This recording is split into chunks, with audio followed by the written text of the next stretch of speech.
नमस्कार दोस्तों, मेरा नाम है अंशुमन नायक और आप सभी का बहुत बहुत स्वागत है इंडियन डिफेंस न्यूज के डिफेंस टॉक सीरीज में, जहां पर हम रोज नए नए डिफेंस अपडेट्स के बारे में बात करते हैं। तो चलिए देर न करते हुए आज की वीडियो शुरू करते हैं।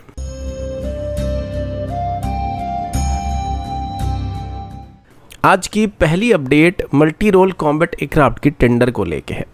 ये टेंडर अपनी टाइमलाइन से वैसे भी 15 साल पीछे चल रहा है, लेकिन अभी जब इसको फाइनल करने की कोशिश किया जा रहा है, इसमें कई दिक्कतें सामने आने वाली है। इस टेंडर में इंडियन एयरफोर्स की तरफ से अभी जिन 114 मल्टी रोल कॉम्बैट एयरक्राफ्ट को खरीदने का प्लान किया गया, उन सभी को टीओडी के साथ भारत में बनाने का फैसला भी किया गया, यानी कि एक तरीके से इनकी लोकल प्रोडक्शन का प्लान किया गया है। अब इस पूरे टेंडर में अभी तक साब की ग्रिपन ई अकेला ऐसा कंटेंडर है जो कि अपनी एयरक्राफ्ट को 100% टेक्नोलॉजी के साथ भारत को ऑफर कर रहा है। लेकिन अगर इंडियन एयरफोर्स की रिक्वायरमेंट की बात करें तो इसमें अभी रफाल सबसे आगे चल रहा है, लेकिन डसॉल्ट की तरफ से अभी तक रफाल की टीओटी को लेके कोई स्टेटमेंट इशू नहीं किया गया। इसके बाद अभी डसॉल्ट के पास पहले से ही 200 से ज़्यादा ऑर्डर पेंडिंग पड़ा हुआ है, जिस वजह से अभी अगर हम ऑर्डर प्लेस करेंगे तो हमारा नंबर 201 के बाद से शुरू होने वाला है, जिससे इन एयरक्राफ्ट की डिलीवरी में अच्छा खासा डिले होने की उम्मीद किया जा रहा है। दूसरी तरफ जितने भी यूएस मेड एयरक्राफ्ट इस टेंडर में भारत को ऑफर किया जा रहा है, वो F-18 हो सकता है, F-15 हो सकता है, फिर F-21 हो सकता है, वो सभी कभी भी अपनी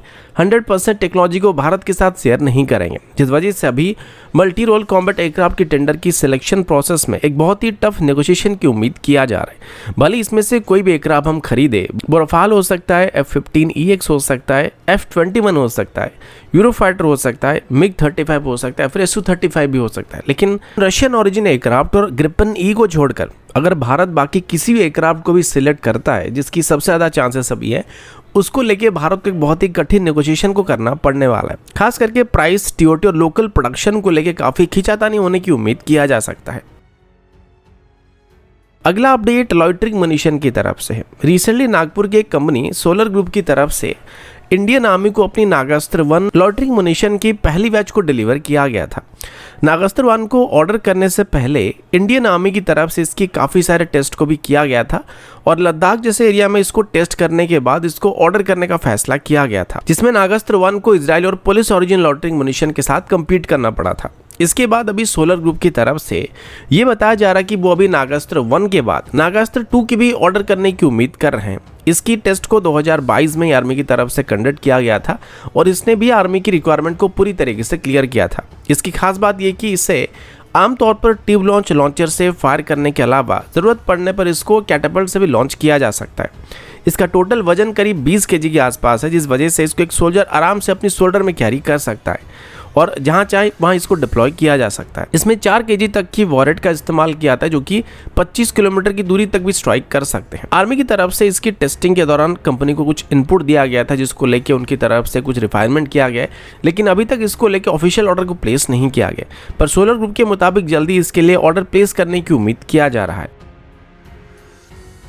अगला अपडेट इंडियन एयरफोर्स की मीडियम ट्रांसपोर्ट एयरक्राफ्ट की तरफ से है। अभी इंडियन एयरफोर्स की तरफ से लगभग 40 से 80 मीडियम ट्रांसपोर्ट एयरक्राफ्ट को खरीदने का फैसला किया गया है, जिसमें इंडियन एयरफोर्स की तरफ से 18 टन से लेकर 30 टन तक की कार्गो ट्रांसपोर्ट करने वाले एयरक्राफ्ट को खरीदने का फैसला किया गया है। इस टेंडर में अभी C-130J सुपर हरकुलस, A-400M और C-390 मिलेनियम पार्टिसिपेट कर रहे हैं। इनमें से C-130J सुपर हरकुलस एयरक्राफ्ट के साथ इंडियन एयरफोर्स पहले से ही काफ़ी फेमिलियर है और पिछली बार जब इनको इंडियन एयरफोर्स की तरफ से 2012 में खरीदा गया था, तो उस डील में ये भारत को अप्रोक्सीमेटली 130 से 160 मिलियन डॉलर की रेंज में पड़े थे, जो कि अभी जाहिर सी बात है थोड़ा महंगा पड़ने वाला है। इसके बाद C-390 की बात करें तो अभी के लिए इंडियन एयरफोर्स के लिए सबसे सस्ता ऑप्शन होने वाला है।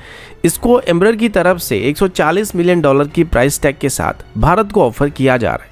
इसके बाद एयरबस की A-400M की बात करें तो ये इस सेगमेंट में सबसे हैवी एयरक्राफ्ट होने वाला है, जो कि 37 टन तक की कार्गो कैरिंग कैपेसिटी को प्रोवाइड करता है, जबकि C-130J सुपर हरकुलस 22 टन और C-390 26 टन तक की कार्गो कैरिंग कैपेसिटी को प्रोवाइड कर सकते हैं। लेकिन उसी हिसाब से इस टेंडर में अभी A400M सबसे महंगा एयरक्राफ्ट भी होने वाला है, जो कि $230 मिलियन से $260 मिलियन के बीच प्राइस के साथ आने वाला है। तो इन तीनों कंटेंडर में से अगर सबसे बैलेंस्ड एयरक्राफ्ट की बात करें तो वो C390 होने वाला है, लेकिन इसके अलावा और भी कई सारे पैरामीटर होने वाले हैं जिनको बेस करके इस टेंडर के अंदर एयरक्राफ्ट को सिलेक्ट किया जाएगा। लेकिन यहाँ पर लग रहा है कि अगर प्राइस की बिड होती है तो इसमें C390 L1 बिल्डर साबित हो सकता है।